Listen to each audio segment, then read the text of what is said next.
ये है दिल्ली दर्पण।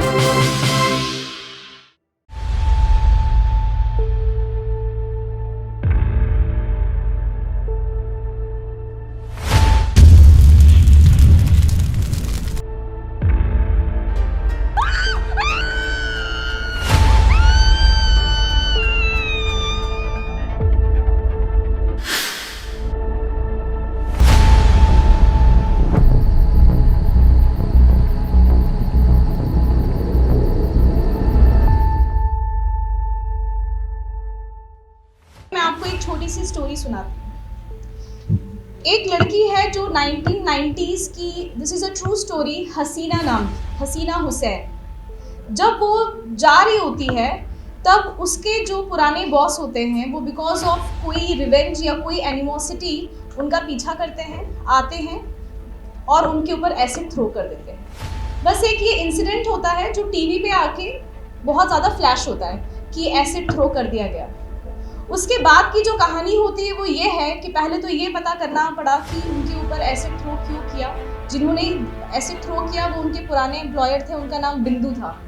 तो उनसे पूछा गया तो इनके ऑफिस वर्क स्पेस में हुए झड़प को लेकर उन्होंने गुस्से में आके उनके ऊपर एसिड थ्रो किया।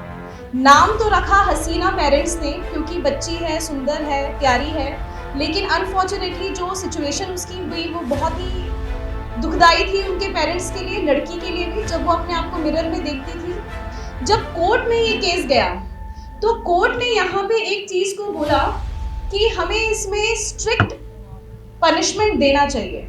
मैं आप लोग का ध्यान फिर से लेने जाऊंगी कोर्ट के कुछ शब्दों पे। कोर्ट ने कहा कि उसका चेहरा इस कदर बिगड़ चुका है कि ऐसा चेहरा लेकर ये लड़की जिए, इससे अच्छा इसके पेरेंट्स शायद चाहते कि उनकी बेटी मर जाती। मैंने आपको हिंदी में ये बात कही, इंग्लिश में आप चाहें तो आप देख सकते हैं। इंग्लिश में कोटेशन का बस मैंने हिंदी अनुवाद किया है। तो यहाँ पे जो गौर करने वाली बात है वो लैंग्वेज की है। जो गौर करने वाली बात है वो ये हमारे थॉट प्रोसेस की है कि क्या किसी लेडी का जो पूरा वैल्यू सिस्टम है उसके चेहरे से डिफाइन होता है। एसिड अटैक हो नहीं हो, सुंदर है नहीं है, क्या उसका चेहरा उसके व्यक्तित्व को दिखाता है? क्या पर्सनालिटी का सिर्फ एक ही फेस है, वो है चेहरा? और अगर चेहरा आपका बिगड़ भी गया, आपके साथ क्राइम हो भी गया, तो क्या आप उस बिगड़े हुए चेहरे के साथ में आप अपनी इंट्रिंसिक पर्सनालिटी के साथ में क्या आप अपनी लाइफ को आगे नहीं चला सकते हैं?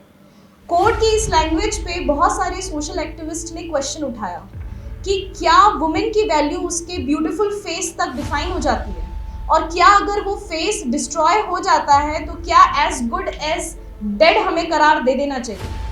साथ ही साथ जो लैंग्वेज का उपयोग किया गया, अगर कोई एसिड अटैक विक्टिम होती है तो उसके लिए कैसे शब्दों का प्रयोग किया जाता है कि हिडियस फेस, ठीक है, या खौफनाक, या ऐसी क्यों दिखती है। बहुत सारी एसिड अटैक विक्टिम्स ने ये भी रिपोर्ट किया कि उसके बाद में जब वो जॉब सीक करने गई एम्प्लॉयमेंट, तो उनको एम्प्लॉयमेंट नहीं मिला।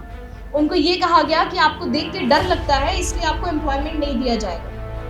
कुछ को तो विजुअल इम्पेयरमेंट हो गया, आंखों से दिखना बंद हो गया, ब्लाइंड हो गई, और जब वो ब्लाइंड हो गई तो उसके बाद में उनकी जॉब अपॉर्चुनिटीज, एम्प्लॉयमेंट अपॉर्चुनिटीज खत्म हो गई। तो सपने खत्म करना might be equivalent to death, ना कि चेहरा बिगड़ जाना इज इक्वलेंट टू डेथ। आप लीगल अवेयरनेस रख सकते हो प्री एंड पोस्ट।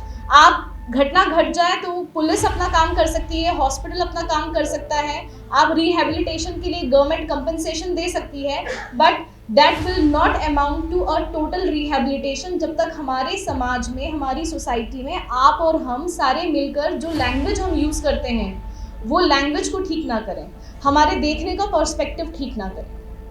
तो चूंकि ये एक ऐसा एरिया था जो मुझे लगा अभी तक किसी ने टच नहीं किया है, बाकी लीगल अवेयरनेस हो गया, या क्या सेक्शन लगते हैं, या पुलिस का क्या काम है इन्वेस्टिगेशन का, या अवेयरनेस रखनी चाहिए, वो सारी चीज़ें तो मेरे ख्याल से वेल कवर्ड हैं। हमारी डीसीपी मैम ने बताया किस तरीके से वुमेन एम्पावरमेंट के लिए हमें पुश करना चाहिए साइकोलॉजिकली, वो भी बताया। लेकिन बहुत सारी ऐसी घटनाएं हैं, अगर आप स्टोरी सुनेंगे तो आपका दिल दहल जाएगा। जिस लड़की की मैं आपको कहानी सुना रही हूँ, हसीना हुसैन, ये 1999 में इसके साथ में एसिड अटैक हुआ था। ये 3 दिन तक एक हॉस्पिटल में वेट कर रही थी उसके ट्रीटमेंट के। ट्रीटमेंट नहीं मिल पाया क्योंकि डॉक्टर्स वर नॉट इक्विप्ड। तो सिर्फ विक्टिम के पर्सपेक्टिव से हम बात करते हैं कि उसको जस्टिस मिल जाना चाहिए, but legal justice is not entire justice. एक सोशल जस्टिस का एंगल है यहाँ, मेडिकल जस्टिस का एंगल है यहाँ। प्रोबेबली आप सब यहाँ बैठे होंगे, मैं भी यहाँ थी, हम सुनते हैं किसी की बात 15 मिनट, तो 15 मिनट से हम 10 मिनट अटेंटिव रह पाते हैं, 5 मिनट की बात तो शायद हम भी नहीं सुन पाते हैं, हम मोबाइल स्क्रॉल करने लगते हैं या हम कुछ और सोचने लगते हैं बीच में, we miss tits and bits.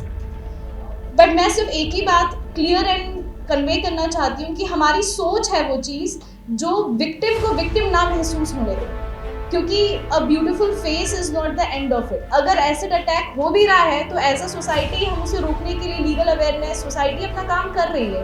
But अगर किसी के साथ हो जाता है तो आपको ये ध्यान रखना है कि हम किस तरीके से उसके साथ ट्रीटमेंट देते हैं डे टू डे लाइफ में, क्योंकि स्ट्रगल सर्जरी तक का नहीं है, स्ट्रगल पुलिस की इन्वेस्टिगेशन तक या कोर्ट के ट्रायल तक नहीं है। आपकी अगर आँख में कोई प्रॉब्लम आ जाए और अगर आप जिसने आँख में प्रॉब्लम क्रिएट की है अगर आप उसे जेल के अंदर भी भेज दें तो उससे आपकी आँखों की रोशनी नहीं आएगी, आपका डे टू डे का स्ट्रगल ख़त्म नहीं होगा। तो हमारा जो पूरा एम्बिशन होना चाहिए वो ये होना चाहिए कि डे टू डे का स्ट्रगल ख़त्म हो, प्री पोस्ट कैसे भी।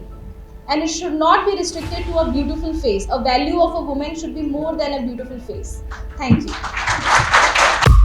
लेटेस्ट खबरों के लिए सब्सक्राइब करें हमारा यूट्यूब चैनल या फिर लॉग ऑन करें www.delhidarpantv.com। खबरों की कवरेज और विज्ञापनों के लिए संपर्क करें इस नंबर पर।